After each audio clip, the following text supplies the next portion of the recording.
Gũkũ nĩ kuo afithaa wa tene wa thirikari ya kaunti ya Nyeri na afithaa wa ũrĩmi ũrĩa ũrĩ kuo kwa ihinda rĩrĩ mekũrara thutha wa gũikio ngoro nĩ maabithaa a kũrũa na ungumania.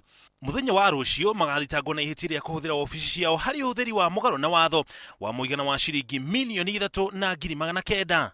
One was a former CEC member agriculture and the other one is the chief officer agriculture, fisheries and cooperative development.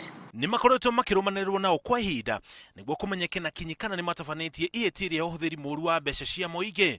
These are officers who have been under investigation by the EACC, Ethics and Anti-Corruption Commission. Gĩko gĩkĩ gĩũkĩte ciumia cigana ona thutha wa minista wa hau kabere wa mĩgũnda nĩwe John Maina na wa kĩgĩna nĩwe Martin Wamoya kũhũrwo faini ya mũigana wa ciringi milioni 7,900 o mũndũ thutha wa kũnyitĩkana na ihĩtia rĩa kwagarara watho ũrĩa ũrũgamĩrĩire ũgũri wa indo cia mũingĩ.